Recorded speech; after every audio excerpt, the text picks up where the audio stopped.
Мен де ертегі тыңдайыншы. Кел, Айлин, отыра ғой. Бүгін 3 торай ертегісін айтып берейін. Ертеде 3 торай болыпты. Олардың түрлері де, бойлары да, тіпті құйрықтары да бірдей болыпты. Жаз соңына таяп, күн көзі қайта қалғанға ойлана бастапты. Бауырларым, ертерек кірпіштен зәулім үй тұрғызайық. Күн суыса жылы баспана, қауіп төнсе қорған болады. Несіне асығасың? Тағы біраз ойнай тұрайық. Осылай торайлар кірпіштен үй соғуға келіседі. Алайда тек торайлардың кіші бауыры ғана үй тұрғызуға кіріседі. 2 торай ойынға тоймай жүргенде, 3-ші торай кірпіштен мықты үй тұрғызып алды. Ал қалған 2 торай ойындарын әрі жалғастыра берді.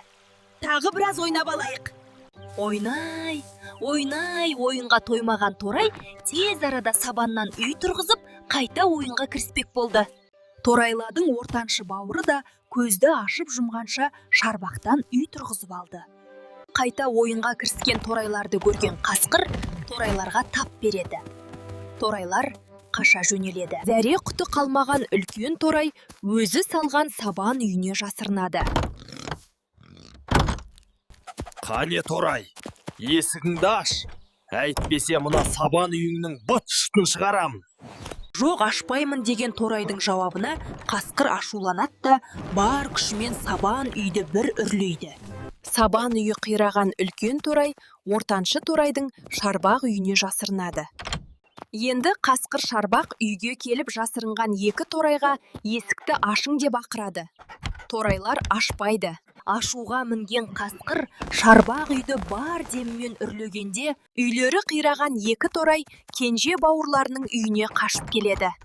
Қане торайлар шығыңдар, әйтпесе бір үрлеймін де үйлеріңді қиратамын, ал өздеріңді жеп қоямын. Қасеке, бізді жемеш, үйдің мұржасымен үйге кірмеші.